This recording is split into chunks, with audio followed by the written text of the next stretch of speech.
बुद्धिमान यह ऐसा शब्द है जिसे तारीफ और तंज दोनों के अंदाज में कहा जाता है। यदि कोई काम बिगड़ जाता है तो उसे तंज कसते हुए कहा जाता है कि खुद को बुद्धिमान न समझो। वही यदि किसी कार्य को सफलतापूर्वक कर दिया जाता है या किसी मुश्किल परिस्थितियों का हल निकाल लिया जाता है तो हम कहते हैं बहुत बुद्धिमान है। लेकिन प्रश्न ये है कि वास्तव में बुद्धिमान कौन है और कैसे बना जा सकता है बुद्धिमान।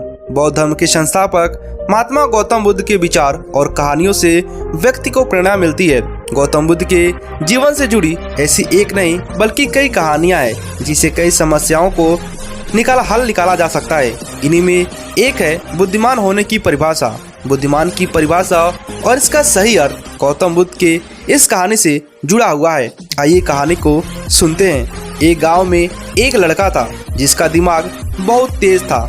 उसकी यह खासियत थी कि वह किसी भी चीज को बहुत ही आसानी और कम समय में सीख लेता था, जबकि उसी चीज को सीखने और समझने के लिए अन्य लोगों को काफी समय लग जाता था।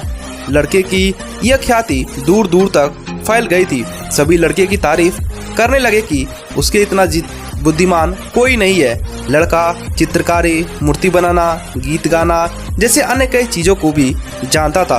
अपनी प्रसिद्धि को बढ़ाने के लिए वह अन्य काम और चीज़ों को भी सीखने लगा।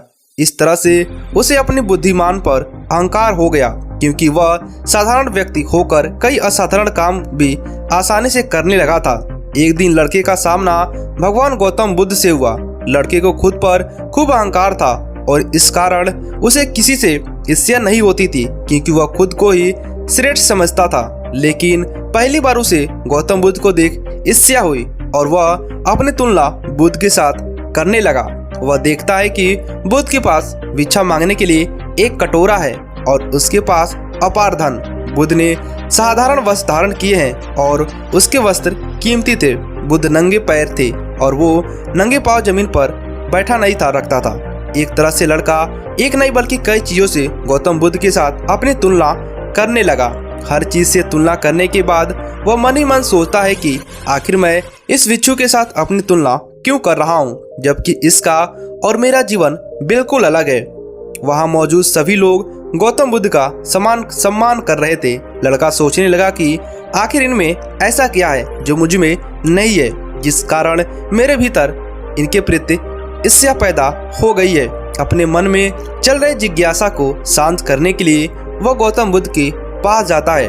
बुद्ध के पास जाकर वह कहता है, मैं इस गांव का सबसे बुद्धिमान व्यक्ति हूँ और आप अपने आसपास जो भी देख रहे हैं मैं वह सब करना चाहता हूँ। मैं किसी भी कार्य को बहुत कम समय में सीख लेता हूँ, इसीलिए सभी लोग मेरा सम्मान करते हैं। लेकिन फिर भी आपको देख मेरे भीतर ईर्ष्या पैदा हो गई है, इसीलिए मैं जानना चाहता हूँ कि आपकी उपलब्धियाँ क्या हैं। सभी आपको इतना आदर सम्मान क्यों दे रहे हैं। लड़के के सवाल का जवाब देते हुए बुद्ध कहते हैं, मेरी कोई उपलब्धियाँ नहीं है, लेकिन तुम कह सकते हो कि मेरी यही एक उपलब्धियाँ हैं। बुद्ध लड़के से पूछते हैं, क्या तुम्हें निंदा अच्छी लगती है? लड़का कहता है कि भला किसे निंदा अच्छा लगती है?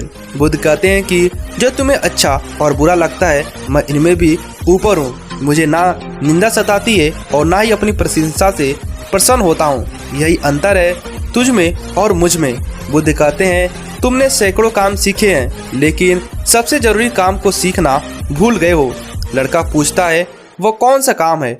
बुद्ध कहते हैं, क्या तुमने मन को नियंत्रण करना आता है? यह बात सुनकर लड़का समझ जाता है कि उसे बुद्ध से ईर्ष्या क्यों हुई थी। बुद्ध कहते हैं, जिसने संपूर्ण जगत जीत लिया लेकिन अपने मन को नहीं जीत पाया उसने कुछ भी नहीं जीता। वही जिसने अपने मन को जीता लेकिन अपना सब कुछ गंवा दिया फिर वो सब कुछ जीत लिया। बुद्ध की बात सुनकर लड़के का अहंकार टूट गया। उसने बुद्ध से कहा कि क्या आप मुझे अपने मन को जीतना सिखा सकते हैं? बुद्ध कहते हैं, जरूर, लेकिन इसके लिए मैं तुम्हारी सभी उपलब्धियां छीन लूंगा। लड़का कहता है, मैं तैयार हूँ। इसके बाद से ही लड़का ध्यान लगाने लगता है, क्योंकि ध्यान से ही मन को बस में किया जा सकता है। गौतम बुद्ध की यह शानदार कहानी आपको कैसी लगी हमें नीचे कमेंट कर बताइएगा।